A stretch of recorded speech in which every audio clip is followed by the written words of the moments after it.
Well, a very good afternoon, good morning, or hello to you wherever you're listening to this podcast on this live webinar. My name is Natalie Ashdown from the Open Door Coaching Group. It's wonderful to invite you to the line for our coaching cafe today on best practice in building a coaching culture and answering the question, is it even possible? And I'm joined on the line by our resident HR expert for her to include her wisdom and experience. Welcome to the line, Paula. Happy to be here. And a shout out around the countries, actually, from everyone who might be dialing in all around the world or listening to this podcast wherever you might be as well. Before I begin, I'd just like to acknowledge the traditional owners of the lands on which we meet today, their continuing connection to the land and the waters and the communities of Australia. And we pay our respects to them and to elders past, present and emerging, and extend our acknowledgement to elders past, present or emerging from international continents around the world, wherever you might be listening today, either live or on your favourite streaming service. We're quite, I love this topic. I'm quite excited to come back to this topic. We haven't talked about it for quite some time. So we'll be talking today about best practice in building a culture of coaching. I know there's a lot of people on the line that are actually part of this movement and have been for many, many years. We're going to go back and define what do we mean when we talk about coaching culture. We're going to introduce you to those who haven't seen it into Open Door Coaching's Coaching Culture Framework. We'll talk about best practice, one of my favourite all-time case studies, and answer that question with Paula's experience as well as, is it even possible to have this thing called coaching culture? So if you are new to the Coaching Cafe, as we say every week, welcome. We're all about creating a community, sharing learned experience, having thought-provoking conversations. And if you're here because you are also picking up your ICCCE, they will be available at the end of the session if you're listening to this live. To our regulars, welcome back. You know we love Fridays. We do this at 12 noon every Friday here in Melbourne time. And we love, it just signals Friday, it signals the end of the week. So to those of you that are listening to this live, welcome back as well. We really do love coming together as a community and sharing these ideas with you. So the topic that we're talking about today, coaching culture, we originally introduced this in our Diploma of Organisational Coaching many years ago now. It was the first program actually in Australia and with International Coach Federation accreditation that was specifically talking about coaching culture. So still very proud of that milestone we created all those years ago. Now you can also learn more about coaching culture as part of our coaching culture certification. It's a very, very big part now of our accredited coach trainers program. And of course, for all of you, those that you have the book, it was originally released many, many years ago now. In Bring Out the Best, the book I wrote around inspiring a coaching culture in your workplace, now in its second edition and well overdue for a third edition. So you can watch out for that sometime as well. So just letting you know that if you're going back to the original resources, if you're Open Door Coaching alumni, we will be talking about those that original framework that was introduced all those years ago and is still valid in our workplaces today, which is very exciting. We've updated it a few times over the years, which is important too, to make sure that it's relevant to our workplaces. But that's what we'll be talking about today. So let's kick off first of all, though, by talking about what are we talking about when we talk about a culture of coaching. And here we're talking about coaching skills, those skills that we all know that we potentially even take for granted or we're introducing into our organizations. It's those skills like listening, asking questions, the open conversations, giving and receiving feedback, that focus on forward momentum, not telling the person what to do, but actually coaching to build accountability and responsibility, all the languages and principles and behaviors that we have of coaching. It's all of that. When we think about that, we're thinking about two things, coaching skills plus the culture. So when we talk about culture, people will talk about the way we do things around here, but I think what's really important to think about when we think about culture is that we like to think about it as a state or a property or a state, I suppose, within the organisation that emerges. It's an emerging state from shared values, beliefs, and artifacts around the way we do things around here. So the reason why we're using that word emerging is because people often think about, oh, we have this culture. Well, culture changes, culture is shaped, culture moves according to people coming in and out of the organization, different mission and value statements that the CEOs and our senior executive might hand down. And it is about what is shared in terms of the values, beliefs, and the way we do things around here. So for those of you that have the original version of Bring Out Their Best, we just basically said coaching culture is the way we do things around here. But over the years, we've really shaped our thinking around the definition as well. So that's really important. So when those coaching skills are emerging within our organization, we start to see a culture which is taking a coaching approach. And that's really important because we can have different cultures within our organization, different themes within our organizations, and one of them is that of coaching. And that's what we're talking about when we're talking about a coaching culture. So I know there's a lot of experienced people on the line. I know a lot of you are actually introducing coaching into your organizations. I know a lot of us that are the champions of coaching have this view in mind. And I'm really pleased, Paula, that you've joined us, because one of the original introductions of coaching into organizations to really build this culture was when you were working in your organization many years ago back at Melbourne Airport. And back then we were thinking about the key characteristics that you might see when it comes to coaching culture. I'm just putting them up there. Paula, would you mind talking us through some of those key characteristics that you were trying to introduce? I mean, you've done it many times in different organizations, I know, but I'm thinking about that original one. What were you seeing there as the characteristics of a coaching culture? Yeah, and I think that just to add into that about culture, so culture in organizations change. You talked about it changing on a regular basis, and it does, because it's people make the culture. So you can develop all your artifacts, but the way people work with your artifacts, the way people are talking to each other and doing things is really what helps shape that culture. And I sort of think of culture as a journey. It's not a destination. You're not aiming for something. What you want, it's a continuous journey that you keep moving on and building and growing and developing as you're working through it. And the characteristics, when I was at Melbourne Airport, what we really wanted to do was to have managers having really great conversations with their team and building and developing them, which is really what coaching is at the heart of it.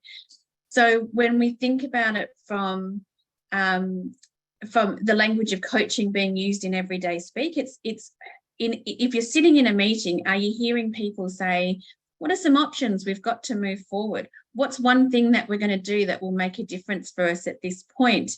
I also think if you think about it from a psychological safety perspective, coaching is a perfect a tool, because psychological safety talks about the fact that you want people to bring ideas to the table and not feel like they're going to be, that it's going to be detrimental to them. So asking questions, being really open and allowing for different points of view so that you can review that. So it's not just one point of view, it's lots of points of views. So in those characteristics, if you're looking for that coaching culture, you're looking for role modeling of coaching from the top down. But if you can't get it from the top down, you start wherever you are and hope that it breathes and grows throughout, that it's linked to your business strategy and programs, so that when you're looking at what is our business strategy, one, you're developing that strategy using really great coaching questions, but it considers that as you're going through, and that it doesn't matter hierarchical who's doing the coaching. It doesn't matter who's doing the coaching. It matters that the coaching is getting done. So when you think about coaching culture, it's integrating all of those things and allowing everybody, regardless of level, to be growing and developing. Yes, and I know you're a big advocate of that too, Paula, particularly that best practice says that our leaders are engaged and role modeling coaching, and there's a clear mandate. But I remember you were, and you always have been, a very big advocate of do it anyway. So we're not waiting for that mandate. We've become coach trained, we're accredited coaches ourselves, and we can get on with the business of doing coaching just in our everyday speak. And I remember that so clearly from your early days, from the very beginning. And we are talking about from a culture point of view that as you said, coaching is linked to the business strategy. There's a clear methodology of what tools we're using. We're using coaching in everyday speak, as you mentioned. Perhaps there's formal programs and informal programs being rolled out. So we'll talk about that in a moment. You also talked about those visible signs of coaching, that coaching can be implemented across boundaries, hierarchical boundaries. And something that you always talk about, Paula, is that the workplace looks and feels and sounds like a great workplace. This has been quite evident over the years that we've worked. The workplace just actually looks, feels and sounds like a better workplace. We're seeing more high performance, better results in workplaces as well. So a lot of the business benefits come out from taking this coaching approach from a broader perspective as well.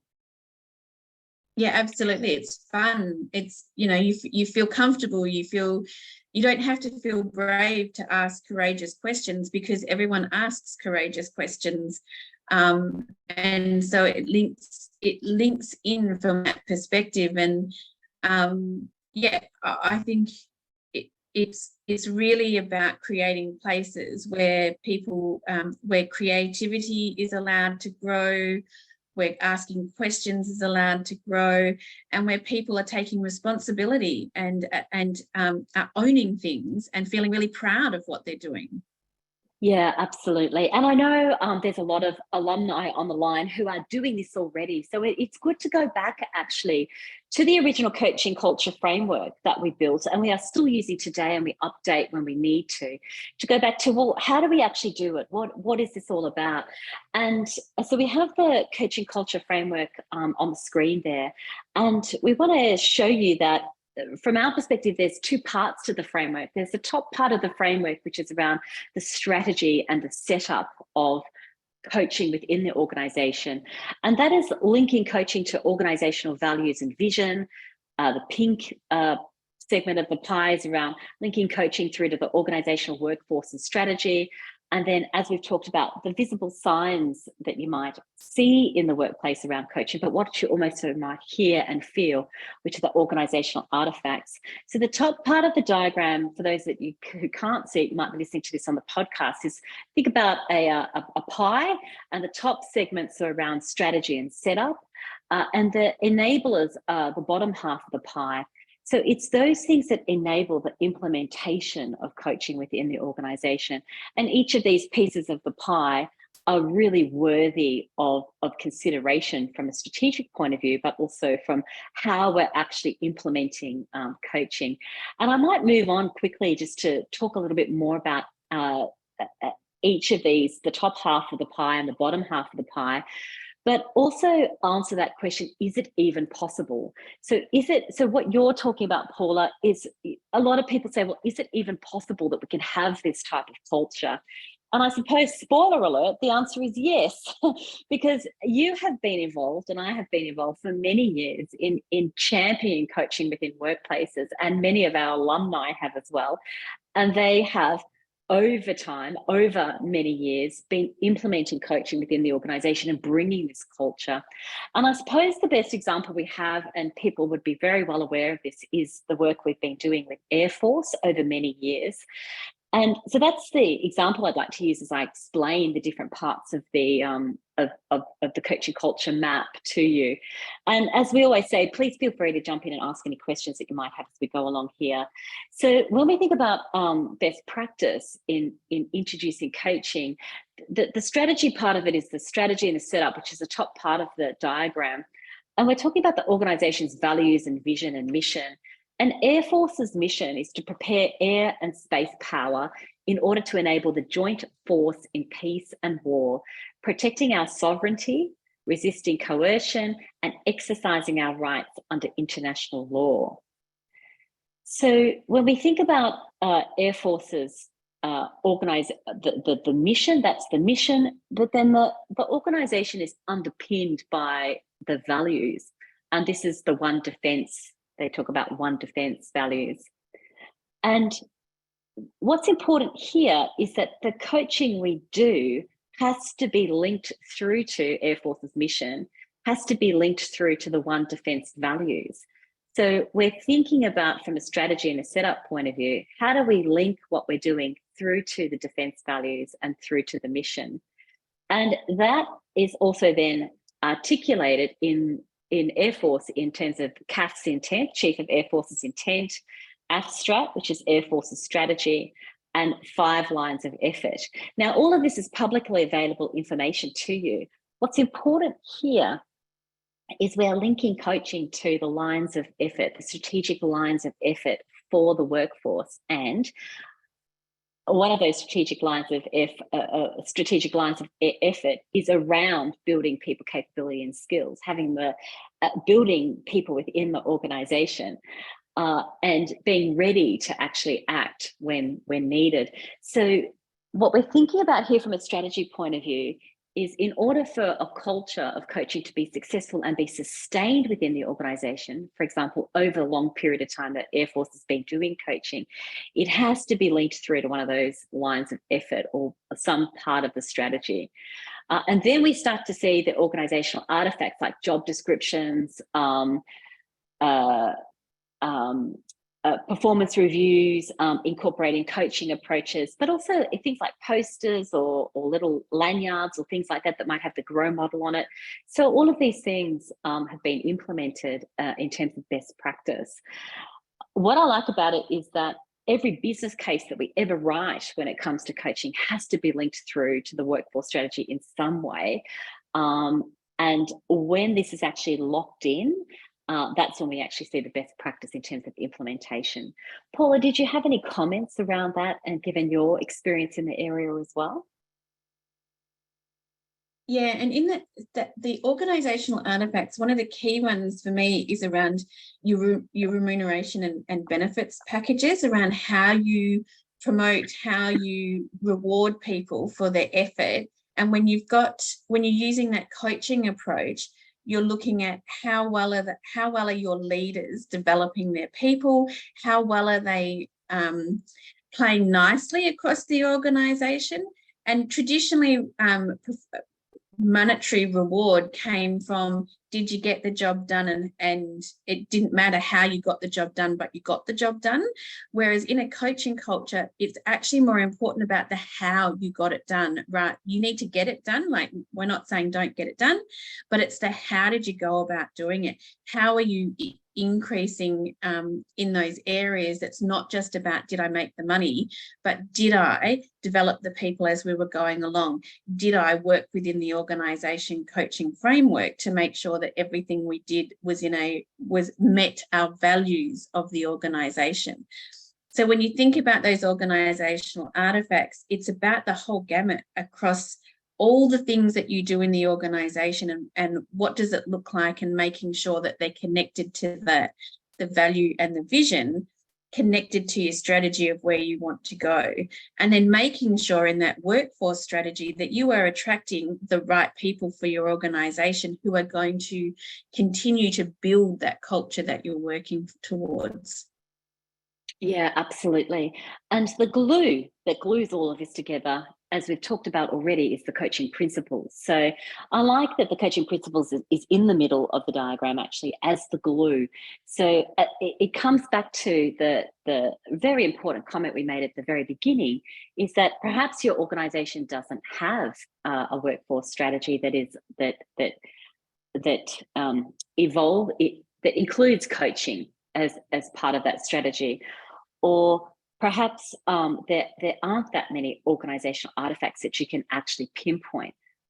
What we do come back to is we can still do coaching. We can still make a difference. Every person that we interact with within the workplace, we can be coaching and finding coaching opportunities. So it's possible from a best practice point of view, even if all of these parts aren't put in place. I suppose what we're highlighting today is an organisation that has put all of these parts in place.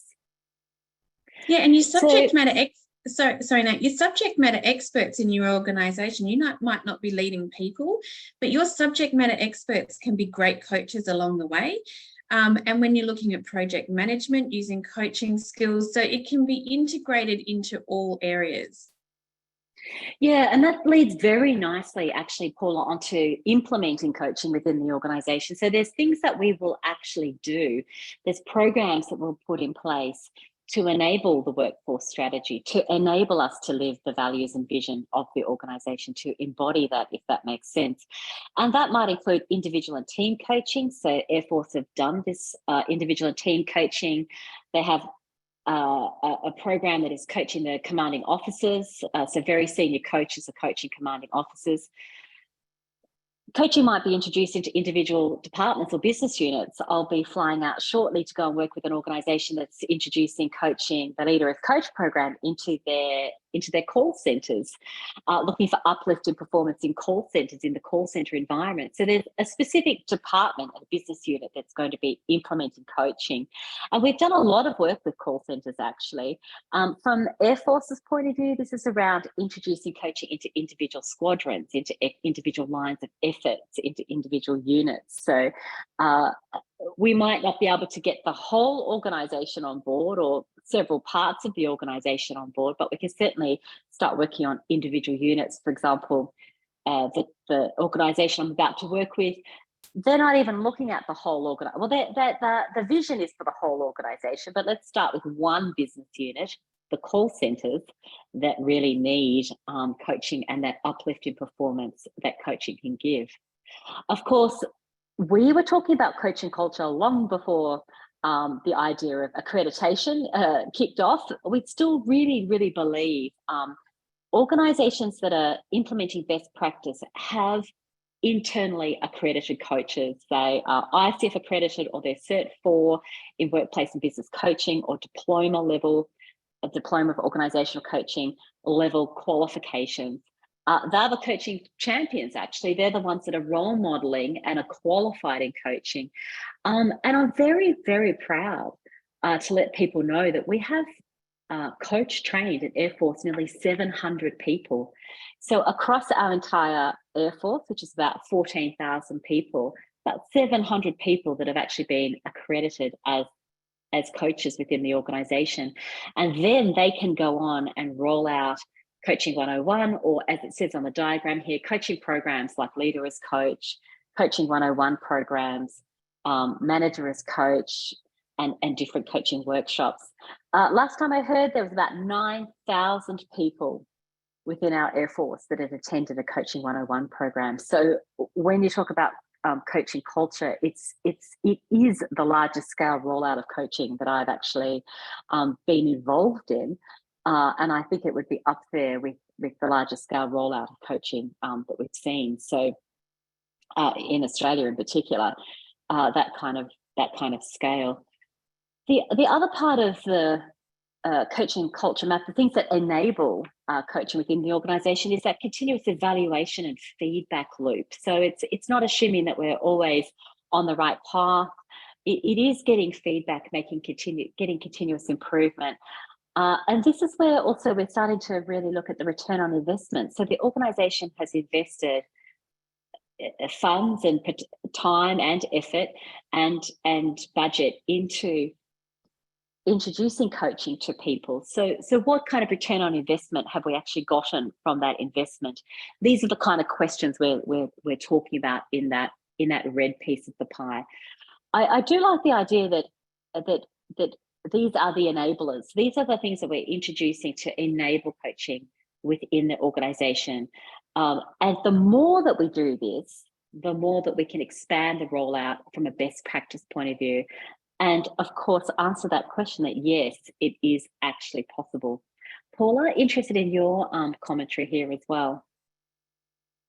Yeah, it's about looking at those enablers about how do we help our people to be really great coaches, and what are the different ways that we can do that. And I love that they're enablers. I really like that word enable, because it's got that we're helping you to be the best that you can be. And you can do it across it. There are lots of different ways that you can do it. And when you're looking at how do you create the culture, the coaching culture in your organization, it's about looking at who do we have and what do we know, and what will be the best way for us to upskill our people to do this. And making sure that you've got a cross section. So when you look at it, it's not a one size fits all for every employee. It's looking at, based on a person's level or where they're at or what they're doing, how do we put champions into different teams and organizations so that you're building it from the inside out. So I really love the enablers underneath there that because it's really focused on who are the people and how do we find our champions in the organization? How do we build the skill and capability of people? Yes, I agree with what you're saying there, Paula. And I think linked to that, the other important thing that is worthy of talking about is that people say, well, it's not possible because we can't do all this. We don't have the budget to put 700 people over the years through a coaching program. By the way, that's over many years that we've done that. But for me, it's not about that. For me, it's more about, well, can you start to introduce coaching into a team, for example, into a business unit? Like, as I said, the example I'm working with now is we haven't got the whole organization on board. That's going to take quite some time, and it may never happen. But we can definitely coach within the customer service environment. We can definitely coach within those call center teams. So it gives us the flexibility to look at large scale implementation, but also more local implementation, I think. And it makes us think about what can we influence. So we can become accredited coaches, and when we do that, we fulfill that enabler piece of the pie, because I'm an accredited coach. I can do this within my organization. And then maybe I'm introducing a coaching 101, or maybe I'm coaching some individuals. Maybe I start coaching a team. Maybe I start researching a bit more about what kind of return on investment we're looking for, or how it links through to workforce strategy. And then the way that I see it is these individual pieces of the pie start to light up, they start to shine, and we start to see more and more. As we said, we're talking about culture, which is going to change, and as leaders move in and out of the business, the workplace is going to change over time. So it's not a one-stop shop, and it's not a one point in time that we're actually considering the culture that we're talking about as well. Many of us, including you, Paula, have been working on culture within organisations over many, many years, and it's part of our bread and butter, and it's part of what makes us come alive, I think, every day when we talk about what's possible for organisations. Yeah, and sometimes changing culture is a bit like getting a cruise ship to turn around. It doesn't have, it takes a lot to get a cruise ship to move, to change direction and move.